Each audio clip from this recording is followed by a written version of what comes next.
we are going to pursue historic tax credits on the project.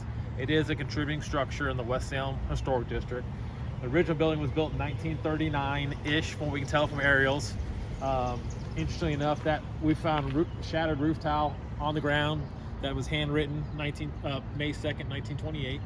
So the roof tiles date even further back. It's a very famous Ludovici tile from Chicago. I think Ronaldo House might be the only place here that has it, outside of this building. And then they added on wings as they went along.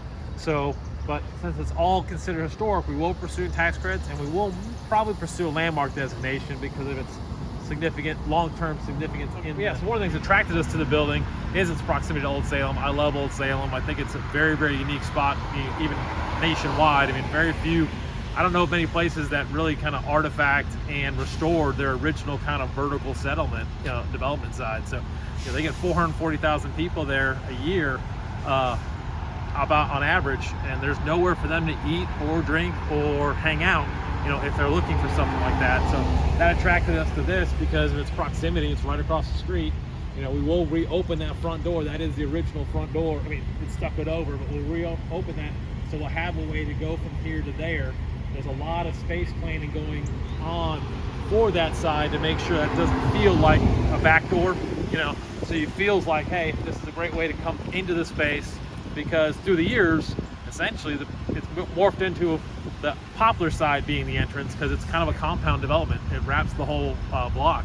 This development used to go all the way up to the next street. All these townhouses were Coca-Cola bottling plant, and then they got torn down to build the townhouses, and this is what's left, the original structure, built in 1939. The last building looks like it was built between 65 and 67, which was the orangey brick one on the right side.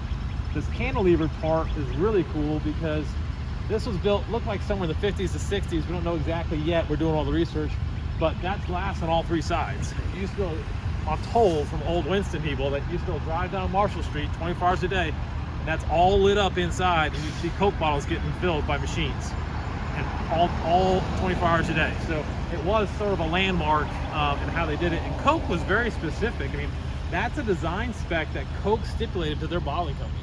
They didn't own any of the bottling companies back in the day, and they had designed, this is a design spec, nearest we could tell, this one's pretty close to what they required.